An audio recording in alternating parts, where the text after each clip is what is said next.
Welcome back, fight fans. Today we're here for the best betting tips for UFC Fight Night 2-7 trade going down Saturday night in Winnipeg, Canada.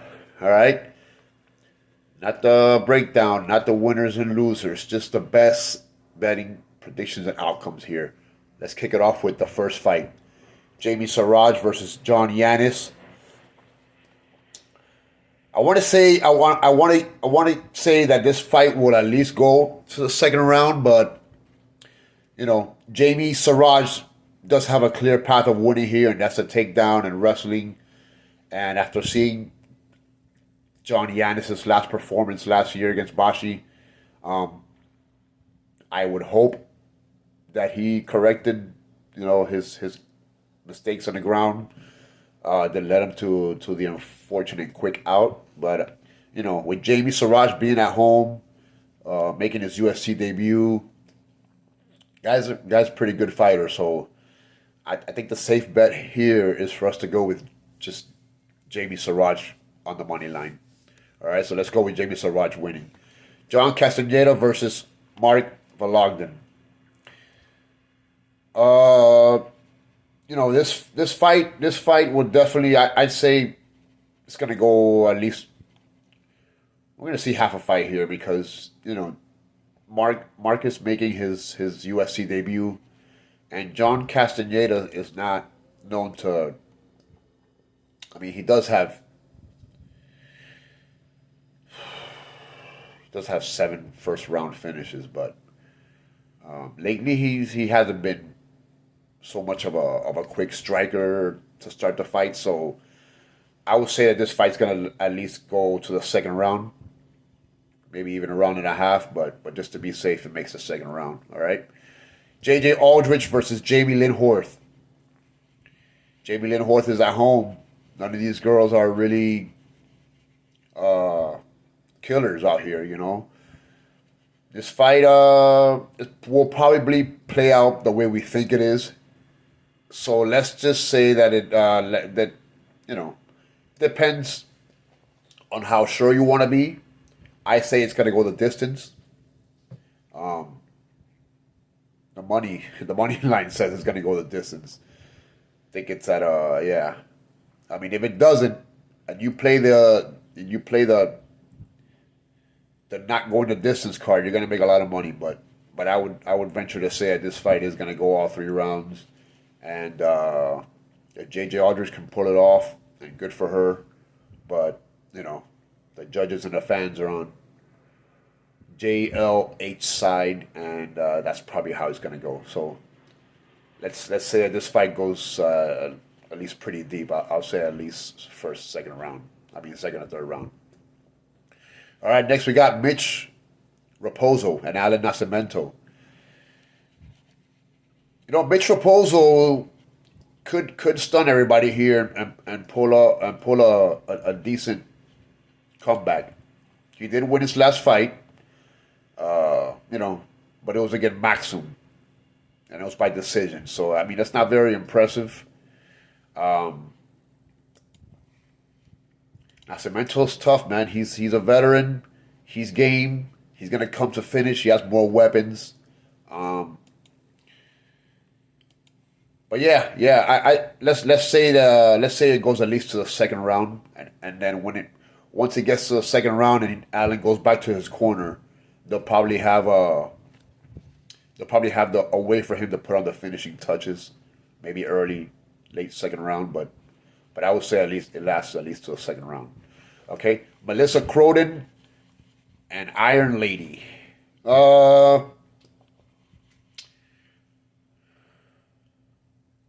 I want to say this fight's going to go the distance as well, but Melissa Croden, she's stronger than she looks, and Iron Lady, they don't call her Iron Lady for a reason. She's not one that she takes hits. I've seen her take hits and she's very resilient in fights. Both of these ladies, besides looking pretty, they're pretty resilient fighters. They come to strike. This fight might not go the distance, but if Melissa Croden takes her down, or just comes out and just guns blazing and really takes it to Daria, it could be an early night. But I'm gonna say it goes a couple rounds. I don't. They could come out and it could be a filling out affair at first. Not the way Melissa Cronin fights, but so let's say this goes at least a round because it could be an early fight or it could go the distance. But it's going to be a good fight either way. But I say it goes at least to the second round. All right, Tanner Boser versus Gokim Sarakam.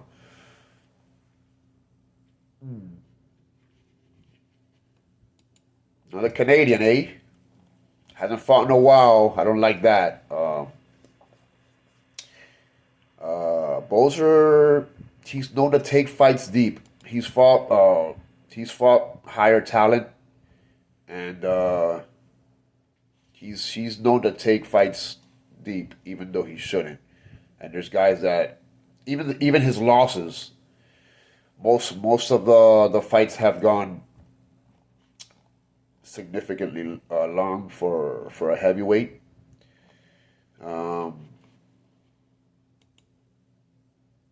I think his average ring time is somewhere around 10 minutes or so. Yeah, let's just take the safe route here because that is the game, to take the safest route, and the safest route here is second round. All right, let's say it goes at least to the second round. This could go the distance, to be honest with you. If he starts taking him down and just holding him and just pressing him up against the cage and stealing minutes like that, it could be an easy win for Boser. But let's say it goes at least to the second round. Next fight: Julian LeBlanc versus Robert Valentin. Yeah, Robzilla is back in town, and he's fighting a fellow Canadian. This middleweight bout, I don't see this going the distance. That's going to be the safe bet here because Robert Valentin is up against the wall. He has lost 3 in a row. Yeah, he got KO'd twice and then lost the other to Terrence Finney by decision. That was a close one.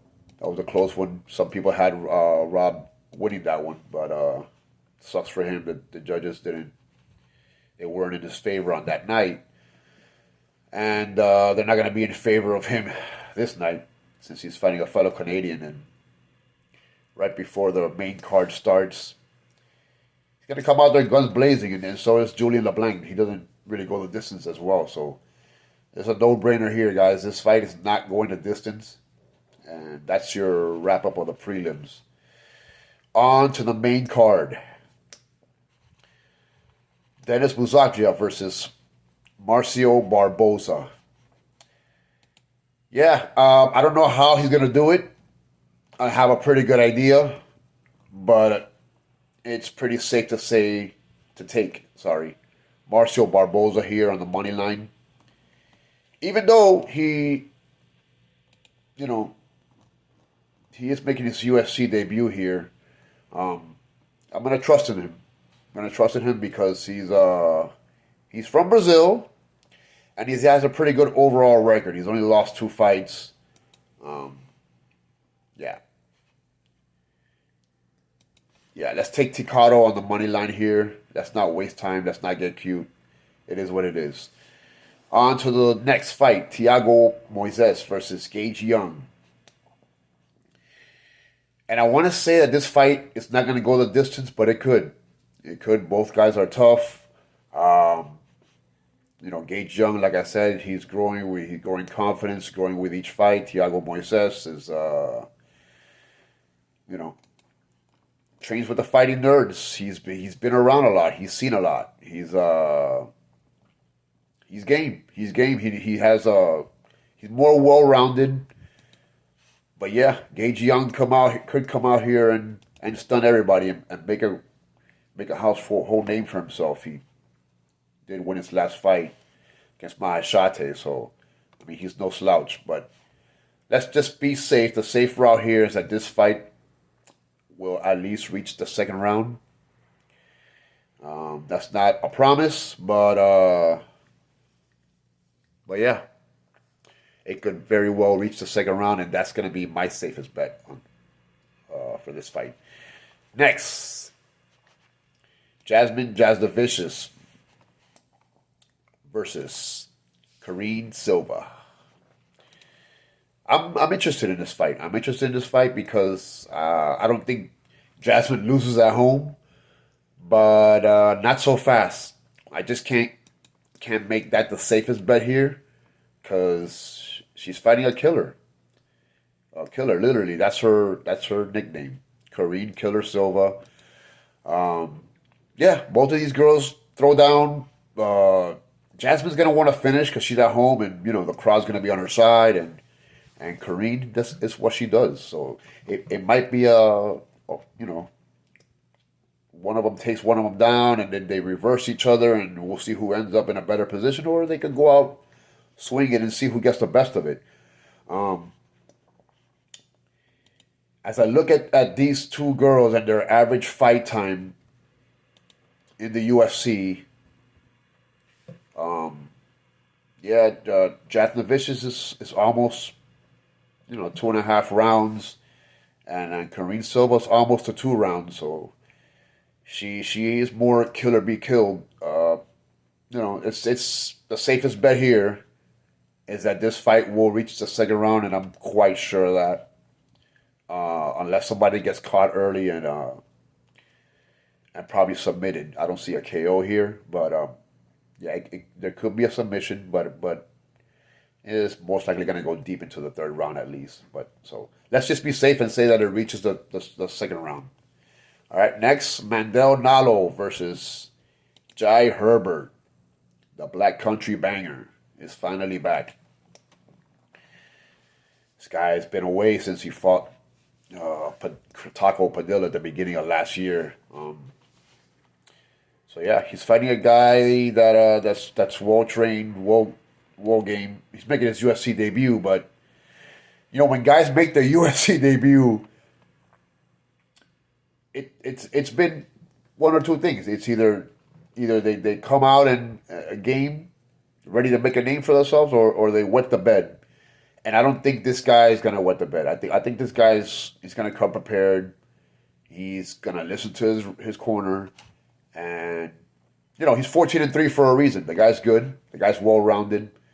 And Jai Herbert's fought the best. He's been around for a while. He's fought some really good high level guys, and his performances are all good. I mean, his last fights have been decisions. So he's a bit of an early, slow starter sometimes, not always. And being that he's not the quickest starter, and Mandel's making his UFC debut, this fight's probably going to go a round and a half, So the safe bet here is that it goes to the second round. Could go the distance.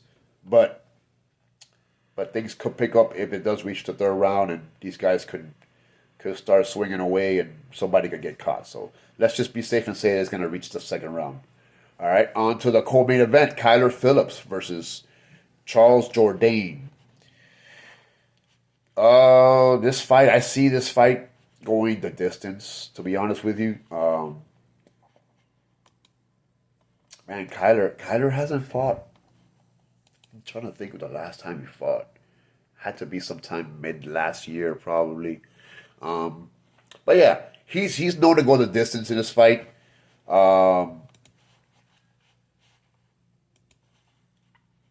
Both guys here are Charles Jourdain's gonna go for the kill because he's at home. He's gonna want the extra bonus and the highlight reel at home, of course. But Kyler Phillips hasn't fought in a while. He's coming off a loss. Both of these guys usually fight into the second or third round. Same amount of output, you can say. Kyler Phillips is more of a grappler, so look for him to put some use his wrestling advantage and take Charles down if he can.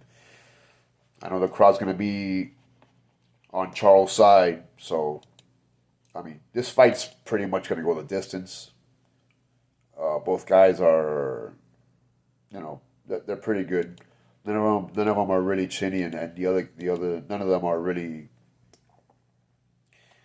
There's no clear advantage here. This is probably one of the most even fights on the card. So let's just say that it goes at least into the second round. It could very easily go the distance, and Charles would get it with the fans and judges on his side. But yeah, let's say it goes at least a round and a half, and it goes into the second round. Okay. If you haven't yet, guys, like and subscribe. Let me know how you like my content. Let me know what you got. If there's anything you don't agree with, feel free to let me know. We could chat about it. All right, the main event, Gilbert Burns versus Mike MALOTT. And this fight's going to go either two ways. I see this going. Mike MALOTT can come out here and just do what he does, because he likes to work quick. He's known to really, you know, way down on his opponent, and just come out like I said before, like Terrence McKinney. He comes out and just swinging, and could definitely put Gilbert's lights out and make it a quick night. Or Gilbert, like the veteran that he is, and all the experience that he has, because he is well trained and has fought the best of the best. Gilbert can come out, weather the storm, and then see what Proper has late in the fight. Let's see how good his gas tank is. Let's see if he learned from his last loss to Neil Magny. We'll see, But I think he will. I think I'm pretty sure that Gilbert wants to make. He wants to make a comeback, a good comeback. I don't know if he has enough fights in him to make it back to the top of the division, but he's not gonna want to go out quickly to a guy like Mike MALOTT after his last performance. That will be two back-to-back first round enders, and I just don't see that happening for Gilbert. He's gonna try to extend it as much as possible until he sees Mike breaking down. If he does.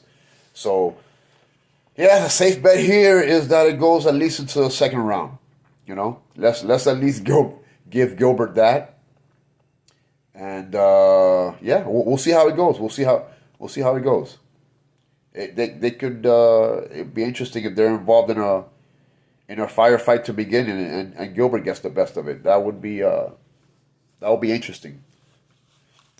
Well, before we go, guys, let's go. Let me give you some good betting tips that I see here on this card, man. I got a lot of action on this card. Fight nights are usually full of action or no action at all, because these fight nights, you never really know how they go. UFC fights are UFC events. Sorry, are better to wager on.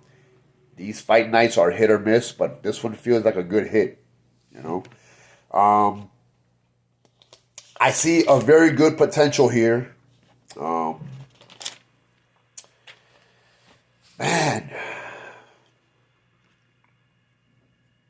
JJ Aldrich versus JLH.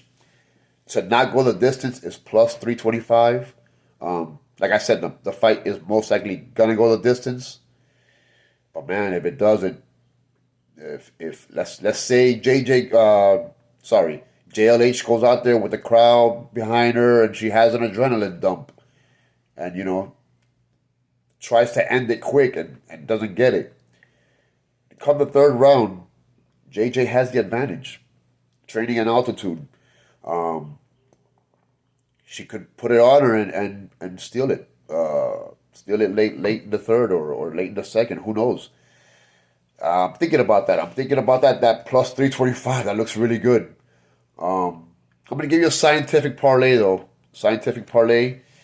And what it is, these are a bunch of bets all together that are most likely going to happen. And if you parlay those, let me know how you feel about this, about how comfortable you guys feel about this. Siraj on the money line to open up the event. JJ versus JLH. Aldrich versus JLH going the distance, which is most likely going to happen. Valentine, Robzilla versus LeBlanc to not go the distance, which I'm pretty confident in that pick there. Barboza, Marcio Barboza on the money line. And the main event, MALOTT versus Burns, not going the distance. Those 5 legs right there are more around, let's say, plus 245. So, you know, those are pretty. Those are 5-legger that I have a good feeling on. I'm pretty confident in those 5 coming out. You know, at plus 245, I feel is a fair shake. And let's go with a long scientific parlay. It's only 2 legs. It's JJ Aldrich winning by finish. And I just spoke about that. I just spoke about what could happen. More than likely, it's going to be JJ Aldrich winning by JLH winning by decision. But anything could happen. You know, JJ Aldrich hasn't fought in about a year or so.